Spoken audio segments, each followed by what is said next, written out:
and we were those few very lucky ones who got this opportunity. So yeah, I think one word, if you look at people ask me what is the key difference between defense career and civil career, I keep saying that we have been practicing zero trust for many decades in defense forces, but now in probably cybersecurity world we are talking about zero trust. Like you said, one approach cannot be applied for all organizations. It has to be different. So when a business spans different areas, each comes with its own set of risks. How do you create a cybersecurity or a security strategy that works well for all of them, strong enough to protect but yet flexible enough to kind of being adaptable as well? Yeah, so as I said, probably if you are integrated with the business, okay, you have the probably blessings of the business leaders, okay, and they know that this guy is there to help me. Rather than probably at times people feel that cybersecurity, if you reach out to cybersecurity guy, they might probably put a smoke, right? If you could automate one part of your day, what would it be? Maybe I want to automate my mobile charging.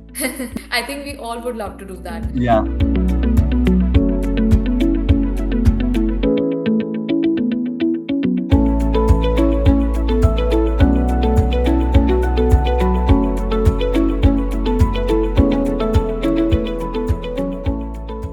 Hello and welcome to the mainstream. I am Simran Shivalkar, your host for today, and we are back with a new episode from our weekly live series. Today, I have with me Mr. Ambarish Kumar Singh. Firstly, Mr. Singh, thank you so much for joining us in today's live session. Thank you, Simran, for having me here. I'm glad that probably you're spending time together on this.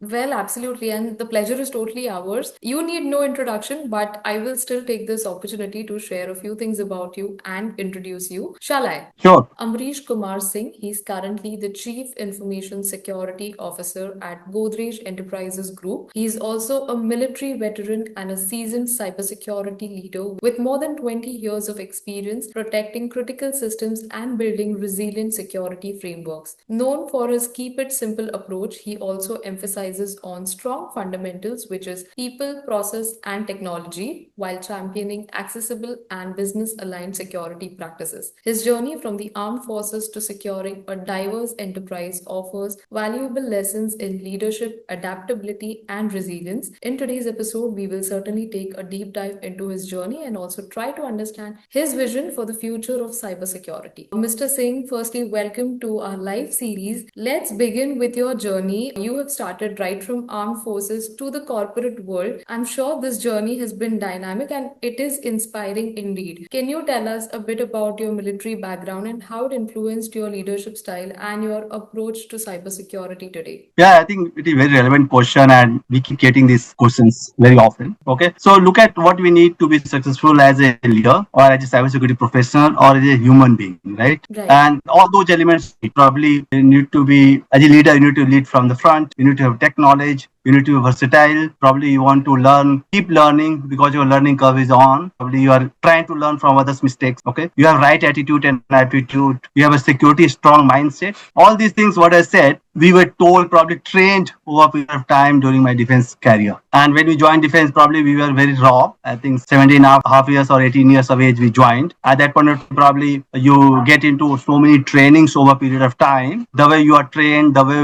your work requirements are in defense forces, the way you interact with your peers, your seniors, superiors, juniors, it teaches a lot of things over a period of time. Okay, I must acknowledge today that whatever I am today, it is the whatever the I could learn in my defense career in the Navy. Okay, and that is what probably I'm taking this forward. Looking at the cybersecurity journey, we had a lot of learnings. Probably we were lucky enough to get into the cyber wing of defense in the Navy, and we started learning technologies, people, processes. Probably trying to drive a lot of initiative inside the defense so that we start learning those nuances. And we were those few very lucky ones who got this opportunity. So yeah, I think one word, if you look at people ask me what is the key difference between defense career and civil career, I keep saying that we have been practicing zero trust for many decades in defense forces, but now in probably cybersecurity world, we are talking about zero trust. Absolutely. I mean, it's buzzing word now, but I'm sure you would know better. And thank you so much for sharing your journey with us today. Moving on,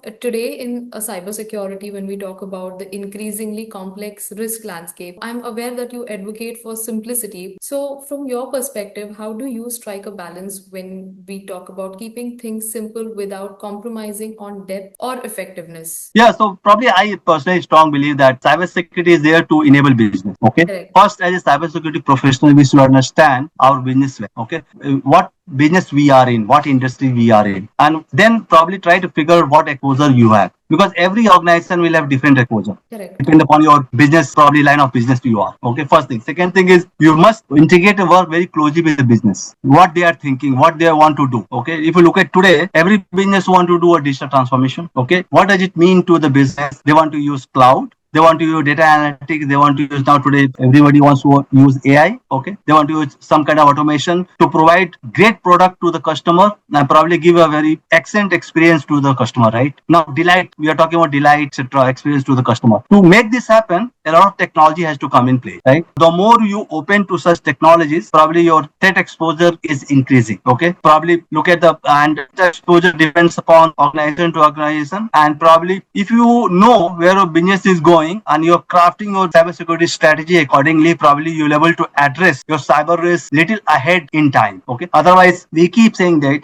cybersecurity and digital transformation are two sides of the same coin. Okay. The somebody will move fast, you're not able to probably address the cyber risk, you will get breached, and probably whatever the 10 steps ahead you take, and probably you have to take 20 steps back. Over and above, you'll have financial issues, probably legal repercussions, and there will be brand reputation, etc. So these all things are probably we need to take care while crafting our cybersecurity strategy. And probably we need to look at what is apt for your organization. Don't look at what others are implementing. Okay, where probably I keep talking about it. We have to learn from others' mistake. Okay, Right. look, we need to keep our ears and eyes open. What is happening outside? Learn from them how we can inculcate those habits, good practices into our organization, and probably we have to keep learning and learning. Absolutely. And like you said, one approach cannot be applied for all organizations. It has to be different. So when a business spans different areas, each comes with its own set of risks. How do you create a cybersecurity or a security strategy that works well for all of them, strong enough to protect but yet flexible enough to kind of being adaptable as well? Yeah, so as I said, probably if you are integrated with the business, okay, you have the probably blessings of the business leaders, okay, Right. and they know that this guy is there to help me. Rather than probably times people feel that cybersecurity, if you reach out to cybersecurity guy, they might probably put a smoke, right? Right. If you have built that confidence, right, you are there to help them. Probably you're able to craft your strategy for different kind of business in different way. However, 70-80% will remain same, right? You're Right. probably you want to take care of data risk, you want to look at your compliance, you want to take care of your application security, network security, vulnerability management, and most important is cyber awareness program. This cut across all the business units, okay, irrespective of whatever the business a particular business is operating in. Okay, now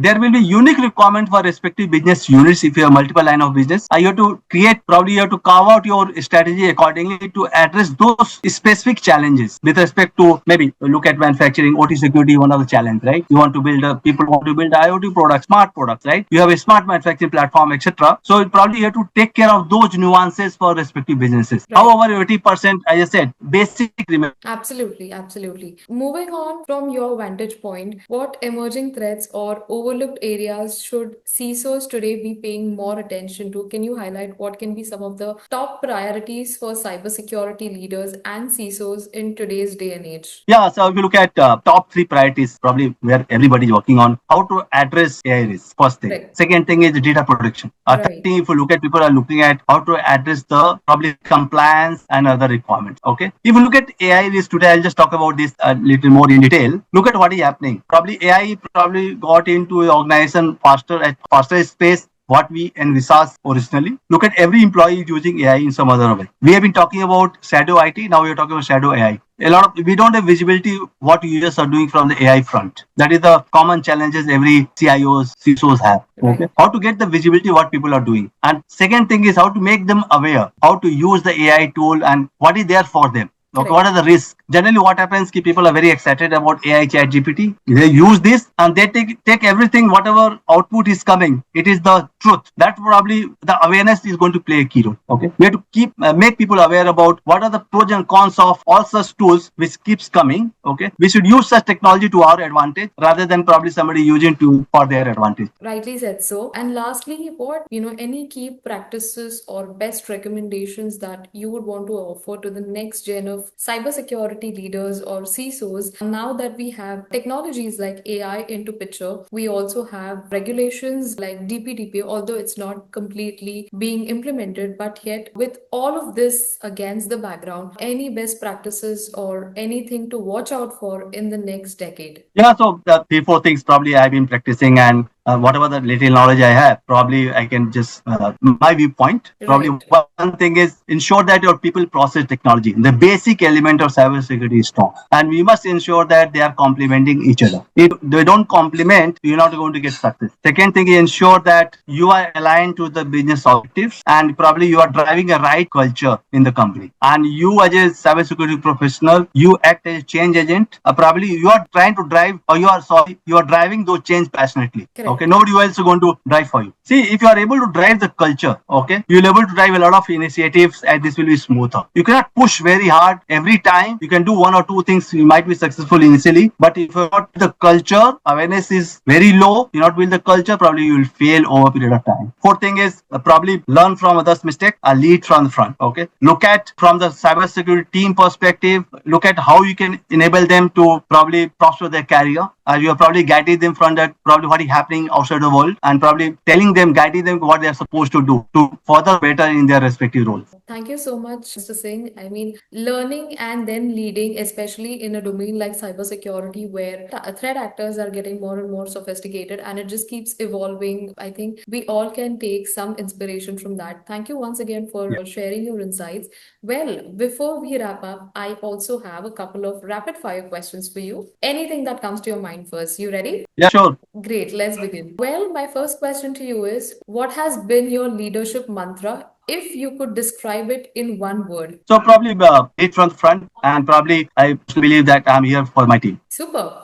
If not for tech or cybersecurity, what other domain would you be in? I would have been a good sportsman or maybe artist. Great. And if you could automate one part of your day, what would it be? Maybe I want to automate my mobile charging. I think we all would love to do that. Yeah, But okay, nice. Next, one gadget that you cannot live without. I think we all know the answer. Of This course, mobile. it has to Yeah, be the mobile phone. Yes. yeah. And lastly, one piece of advice that you have received so far, and it has also stayed with you. Yeah, I keep talking to my mentors and all, and they keep telling you probably keep talking to the people, have good connect in the industry, so that probably you are talking to them, learning from them what they are doing, etc. And probably we need to collaborate more rather than we are networking, right? Because hackers are collaborating and Correct. CISOs are still networking. You have to switch that gear from networking to collaboration. Absolutely. I mean, it's a big circle. We keep on, meeting industry peers and our fellow leaders as well. I think collaboration has been the key throughout. So thank you once again, Mr. Singh, for joining us in today's live series and sharing your story with us. While we conclude, I certainly look forward to connect with you again. Thank you, Simran and Mainstream, for this opportunity. Thanks a lot. Thank you so much. Thank you.